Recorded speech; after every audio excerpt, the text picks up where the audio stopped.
I mean, Meghan is an agent of poison. She actually is able to destroy relationships. And when she And I do think the Sussexes are suddenly finding great problems about establishing. She would have got all the attention. I mean, the Harry walk up the hill with William that just showed. Tom Bower just dropped a massive bombshell that's about to change the royal family forever. King Charles isn't just considering distancing Harry and Meghan anymore. He's preparing to completely cut them off from the monarchy. That's not royal protocol, that's royal devastation.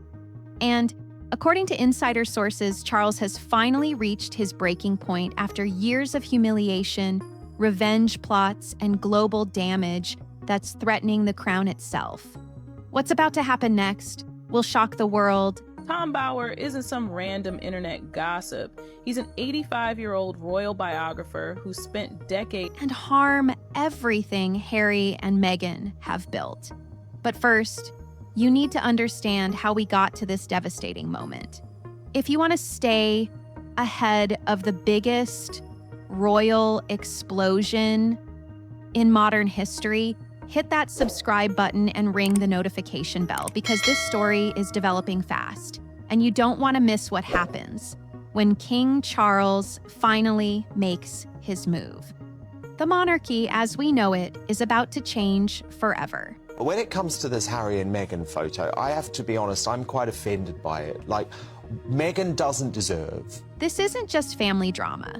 According to royal expert Tom Bower, what we're witnessing is a calculated revenge plot by the Sussexes against Charles, William, Kate, and even the late Queen herself. But here's what nobody saw coming. Meghan never actually intended to stay in Britain for long.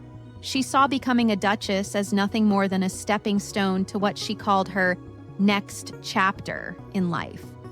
The shocking truth?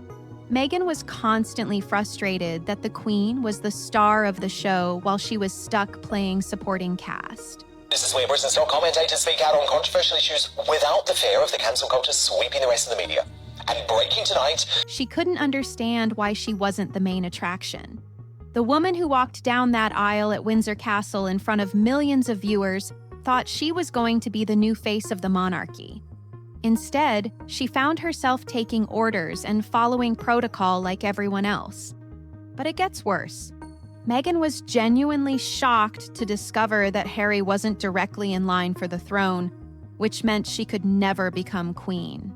The woman who married into the royal family didn't even understand how the royal family worked. I need to move on to royal news now, Tom, because breaking tonight, the Daily Telegraph has revealed that the king will... She thought marrying a prince automatically put her on a path to the crown.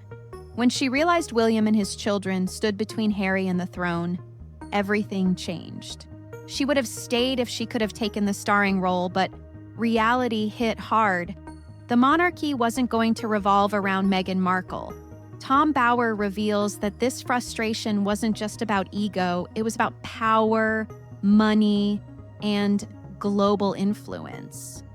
Meghan had bigger plans and the royal family was standing in her way, so she began plotting her exit strategy, but when it comes to these royal tell-all books, it is helpful to know who is writing them. We didn't have time in my last video to go into... Not before making sure the royal family would pay for what she saw as their rejection of her star power. But the real breaking point came from something most people don't know about: the living situation at Kensington Palace that drove Meghan absolutely crazy. While the world saw glamorous royal life behind closed doors, Meghan was seething about what she called shocking inequality right under the same roof. Here's the damaging reality that pushed her over the edge. Harry and Meghan were given just 2 bedrooms in their Kensington Palace apartment. Then all of a sudden they say, but come on, we want our Californian kids to be prince and princess. It's beyond a joke. 2 bedrooms for a duke and duchess. But right across the corridor, William and Kate were living in luxury with a massive 22-room flat, complete with 2 full kitchens. 22 rooms versus 2 bedrooms, 2 kitchens versus whatever basic setup Harry and Meghan had to work with. Tom Bower reveals that this living arrangement was absolutely unacceptable to Meghan. She couldn't understand why there was such a massive difference in their accommodations. After all, they were both royal couples, both dukes and duchesses. Tom, great to have you. You say the king could be treading a dangerous path because Harry and Meghan will settle for nothing. Why was she getting the servant quarters while Kate got the palace? But the inequality went deeper than just room count. Meghan quickly realized that Harry didn't have the money she expected him to have. The spare prince wasn't rolling in cash like she thought he would be. There was no massive trust fund, no unlimited royal budget for her lifestyle. Harry was essentially living off his father's allowance, and that allowance wasn't enough to fund the celebrity lifestyle Meghan had in mind. Come as a shock to everybody. From what I can tell, even senior member of the royal family had no idea this was coming. The palace hierarchy became crystal clear to her in the most humiliating way possible. Every day, she would walk past William and Kate's sprawling apartment while heading to her cramped quarters. Every day was a reminder that she was second-tier royalty in a system that would never put her first. The consequences of Meghan's frustration have been extremely damaging for the royal family's reputation worldwide. Tom Bower warns that this represents a big peril for the monarchy. A desperately sad man Harry is, and on the other hand, it does show that the litigation he brought against the Home Office. Because the accusations Harry and Meghan have made aren't just harmful. They're specifically designed to undermine the royal family's global standing. The racism allegations have been extraordinarily damaging in the United States, throughout the Caribbean, and across Africa. As Bower puts it, it's not a good look anywhere in the world. These aren't just family complaints anymore. They're calculated criticisms that target the monarchy's weakest points in regions where the royal family desperately needs support. You could almost hear Prince Harry's jaw hit the floor the moment Tom Bower dropped the bomb. Live, unscripted. But here's what makes this so much worse than typical royal scandals. The Commonwealth realms are watching every move, and many of these nations have been questioning their ties to the British monarchy for years. Harry and Meghan's accusations about racist conversations and institutional prejudice have given support to every Republican movement across these territories. Countries that were already considering cutting ties with the crown now have a former royal couple essentially validating their concerns. I think it could have been any other way because he never posted any message of sympathy for his father when the process. The expert predictions are terrifying for the palace. The Netflix documentary was just the beginning, and the upcoming book releases are expected to cause even more damage. Every interview, every documentary, every tell-all chapter chips away at centuries of royal tradition and respect. Harry and Meghan have used their insider knowledge strategically, and they're using it systematically to undermine the institution that gave them everything. Tom Bower describes their strategy as, I wonder about the timing, because I'm told by people close to the royals that as late... very skillful and damaging, colossally damaging. This isn't random complaining, it's a coordinated campaign designed to hurt the royal family where it matters most. Their global reputation and moral authority. They know exactly which accusations will cause the most harm in which regions, and they're deploying them with calculated precision. The timing of their revelations has been particularly calculated. Every major announcement comes at moments when the royal family is most vulnerable. At the end of July 2018, Harry and Meghan stayed for a week with Charles and Camilla at the Castle of May. During health scares, major celebrations, or international visits. It's as if they have a playbook designed to maximize embarrassment and minimize the royal family's ability to respond effectively. What's even more concerning for the palace is how these accusations spread on social media and international news networks. In the age of viral content, a single damaging claim can reach millions of people within hours. And corrections or royal responses never get the same level of attention.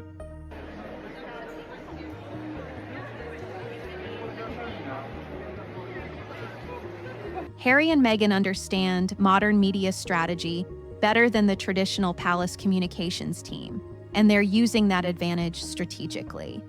The long-term implications are staggering. Every future royal visit, every diplomatic relationship, every Commonwealth meeting now carries the shadow of these unresolved accusations. Foreign leaders and media outlets continue to ask uncomfortable questions that the royal family struggles to answer without appearing defensive or dismissive. No sign of any rapprochement with his brother. I mean, what do you make of this? I think that Harry's been itching. The most shocking example of their duplicity came during the Queen's funeral, when Harry and Meghan showed the world just how far they were willing to go with their deception. Despite everything they had said about the royal family, despite all their accusations and criticisms, they showed up in London acting like nothing had happened. They walked among the crowds, shook hands with mourners, and behaved as though they were still active, working members of the royal family. The cameras captured them looking somber and respectful. What do you make, Tom, of these accusations that Harry is using his children to, well, as a weapon, I guess, against his family? He's basically playing the perfect grieving family members for the global audience. For those few days, they transformed back into the royal couple that millions had fallen in love with during their wedding. But this wasn't just about paying respects to the Queen. Tom Bower reveals that Harry and Meghan used this solemn occasion as the ultimate public relations opportunity. They knew the entire world would be watching, and they made sure to position themselves prominently in every photo opportunity. They understood that appearing at the funeral would give them credibility and sympathy. Buckingham Palace has been forced to deny reports that King Charles died on Monday after a shock announcement by Russian media. The Russian that no amount of Netflix documentaries could buy. The royal family, still reeling from their grief and the enormous pressure of organizing a state funeral watched by billions, saw this as a chance for healing. They desperately wanted to believe that the Queen's passing might bring the family back together. Palace insiders revealed that there were genuine attempts at reconciliation during those few days, with family members hoping that shared grief might overcome the years of bitterness. But behind the scenes, Tom Bower reveals Harry and Meghan had absolutely no intention of making peace. This rift with William looks pretty implacable. If you can't come together at a moment like this, when can you?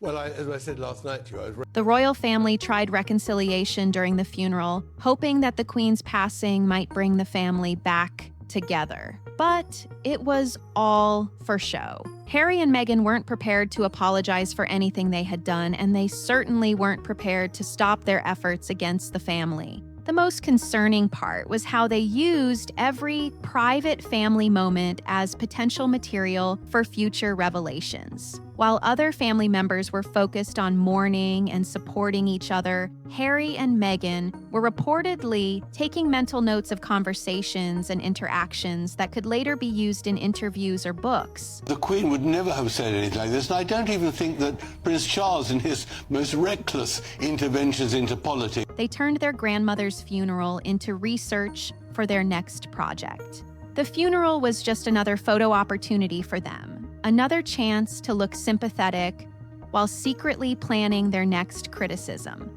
They used the Queen's passing as cover for their public relations strategy, all while knowing they would continue undermining everything she had spent her life building. What makes this even more calculating is, well, I think that he suffers from some sort of paranoia, because actually the Rabbit Committee, which it does assess, how they managed their media presence during those days. They made sure to be seen in all the right places, interacting with the right people, showing just enough emotion to appear genuine. They even orchestrated moments with the crowds that would generate positive headlines and social media coverage. But perhaps the most telling moment came in the private family interactions that have since been reported. While publicly playing the role of devoted family members, privately, they remain distant and uncompromising. there were great doubts whether Prince Charles would be able to manage to become King Charles. He had attracted so much. They attended the necessary events, but made it clear through their body language and limited interactions that this was a performance, not a genuine return to the family fold. The royal family's attempts to extend olive branches were met with polite but firm resistance. Harry and Meghan had come to London with a specific agenda: to be seen as mourning family members without actually committing to any kind of reconciliation or change in their behavior. They wanted the positive publicity without any of the responsibilities or restrictions. They're not businessmen, they're not politicians, but they're born into position. Prince Charles, born into his position. He's not had much that would come with genuinely rejoining the royal fold.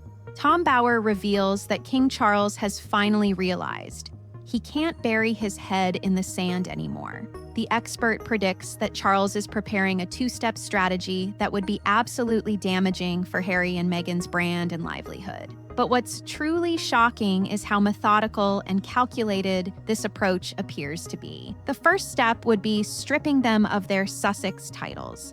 While Harry was born a prince and will always remain a prince, Meghan's Duchess status comes entirely from her marriage and her titles. Is when Meghan Markle goes to meet Harry's friends for the first time. And they're all his old mates from the royal days. They've all been. Taking away the Sussex designation would be a massive blow to their public identity and marketing power. Think about it. Without those titles, Meghan becomes just another former actress, and Harry becomes a prince without a duchy, without land, without the prestige that comes with being a duke. But here's where it gets really serious. Tom Bower believes that Charles has been quietly consulting with constitutional experts and legal advisors about the most effective way to implement this strategy. Why do King Charles's bodyguards keep their hands completely still? Have you ever noticed that King Charles's bodyguards often appear? This isn't an emotional reaction anymore. It's a carefully planned institutional response. The king understands that half measures won't work with Harry and Meghan.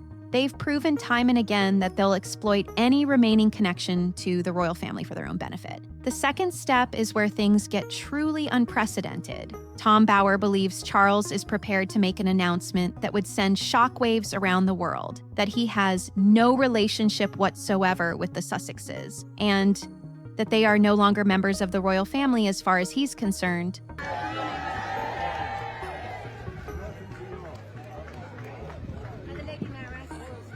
This wouldn't just be symbolic. It would mean complete severance from the monarchy. No royal patronages, no official events, no influence whatsoever over royal matters. They would be cut off entirely from the institution that gives them their value and relevance. But more than that, it would mean Charles publicly disowning his own son in front of the entire world. The implications of such a move are staggering. Royal experts suggest that this would effectively create two categories of royalty: the working royals who serve the crown. I know Charles tends to go away, but it feels very convenient that he's just not going to be in the country again. And the exiled royals who have been formally rejected by it. Harry and Meghan would join a very exclusive and very unwelcome club of royals who have been completely removed from the family. What makes this strategy particularly severe is its timing. Charles appears to be waiting for the perfect moment when public opinion is firmly on his side and when Harry and Meghan are most vulnerable. Their recent failures with Spotify, their struggles with Netflix, and their diminishing popularity in both Britain and America have created the ideal conditions for such a significant move. Why I'm here? Yeah, why you would evict this? Sure, really? The expert warns that Charles needs to show leadership because Harry and Meghan have gone too far in their bid for fame and fortune at the expense of the royal family. But this isn't just about leadership anymore. It's about survival. Charles has reportedly told close advisors that he refuses to let his reign be defined by constant crisis management around Harry and Meghan's latest revelations. Palace insiders suggest that Charles has become increasingly frustrated with the impossible position Harry and Meghan have put him in. What he's really saying is, how dare the Mail accuse him of spin? Well, he doesn't believe in a free press, does he? He believes that Every attempt at reconciliation has been met with more public criticism. Every olive branch has been used as material for their next project. Every private family moment has been turned into content for their media empire. The king has apparently reached the conclusion that Harry and Meghan will never stop their efforts to profit from royal connections, unless those connections are ended completely. And once he makes this move, there would be no going back. The relationship would be over permanently, with no possibility of future reconciliation or return to the royal fold. King Charles has a habit over the last 50 years of firing anyone who didn't give him the advice he wanted. And I don't... Here's the serious truth that Harry and Meghan don't want to face. Their entire brand is built on being royal rebels. Take away the royal part and what's left? The answer is terrifying for their future prospects. Their Netflix and Spotify deals are already falling apart. Spotify has essentially called them underperformers, and Netflix is reportedly losing patience with their lack of content. Without their royal connection, these media companies have no reason to keep paying them massive amounts of money. The brutal reality is that Harry and Meghan are only valuable as long as they can trade on their royal status.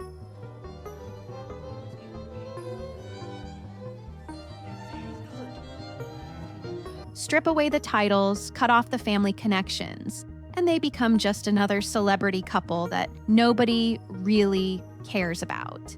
Meghan's acting career wasn't exactly setting Hollywood on fire before she married Harry, and Harry has no marketable skills outside of being a prince. Tom Bower's analysis cuts right to the heart of their vulnerability. They've spent years criticizing the very institution that gives them their worth, and now that institution is preparing to remove them completely. It's the ultimate self-harm. Do you really think that Charles particularly wants to have any form of summit with Harry at the moment? What King Charles is considering would be one of the most drastic royal decisions in modern history. Complete denouncement isn't just rare, it's almost unheard of in the contemporary monarchy.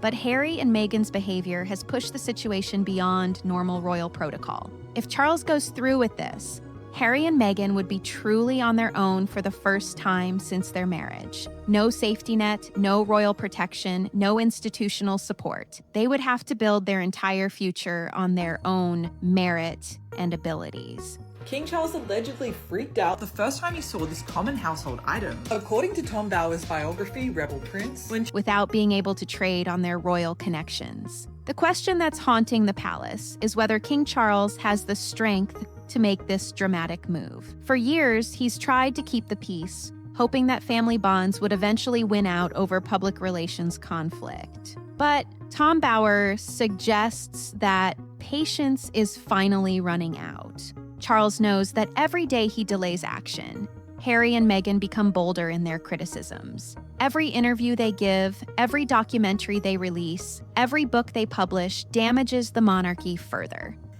Well, I think it's an ugly compromise. I think that we must all be grateful that Kate... At some point, protecting the institution becomes more important than protecting family relationships. The royal family stands at a crossroads that will define the monarchy for generations. King Charles has the power to end this royal conflict once and for all, but it would require him to make the hardest decision of his reign, cutting off his own son completely. Tom Bower's warning is clear. The royal family can't just hope this problem will go away. Harry and Meghan have shown they're willing to harm the monarchy for their own gain, and they won't stop until someone stops them. The only question left...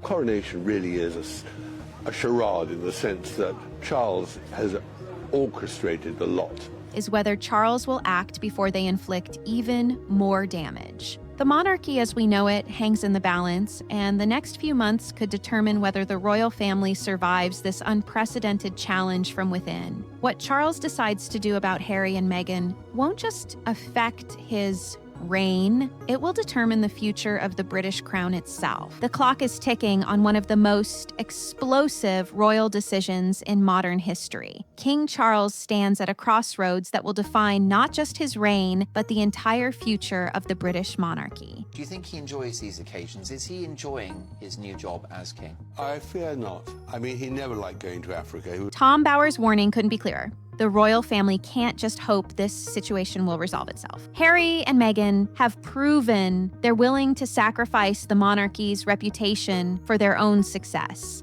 and they show no signs of stopping. Every day Charles delays action, the damage grows deeper. Every interview, every documentary, every revelation chips away at centuries of royal tradition and global respect. The institution that survived 2 world conflicts, constitutional crises, and countless scandals now faces its greatest threat from within. It's a very long time ago.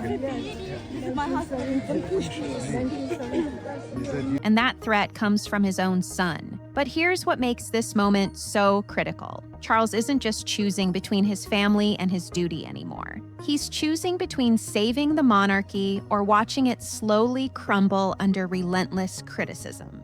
The Commonwealth nations are watching, the British public is watching, the world is watching. Will King Charles finally find the strength to make the hardest decision of his life? Will he strip Harry and Meghan of everything that makes them valuable and relevant? Or will he continue hoping that family love can overcome calculated ambition? Well, I think the king's a fine man.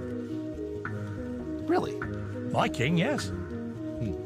What has he done? The next few months will reveal whether the British crown can survive this unprecedented challenge, or whether Harry and Meghan's revenge plot will succeed in bringing down the institution that gave them everything. One thing is certain: the royal family as we know it will never be the same again. The only question left is whether it will emerge stronger or whether it will become another victim of the Sussexes' relentless pursuit of fame and fortune. What do you think King Charles should do? Should he strip Harry and Meghan of their titles completely, or should he keep trying to find a peaceful solution? Let me know in the comments below, and don't forget to subscribe because this story is far from over. The biggest royal decision in generations is coming, and you won't want to miss what happens next.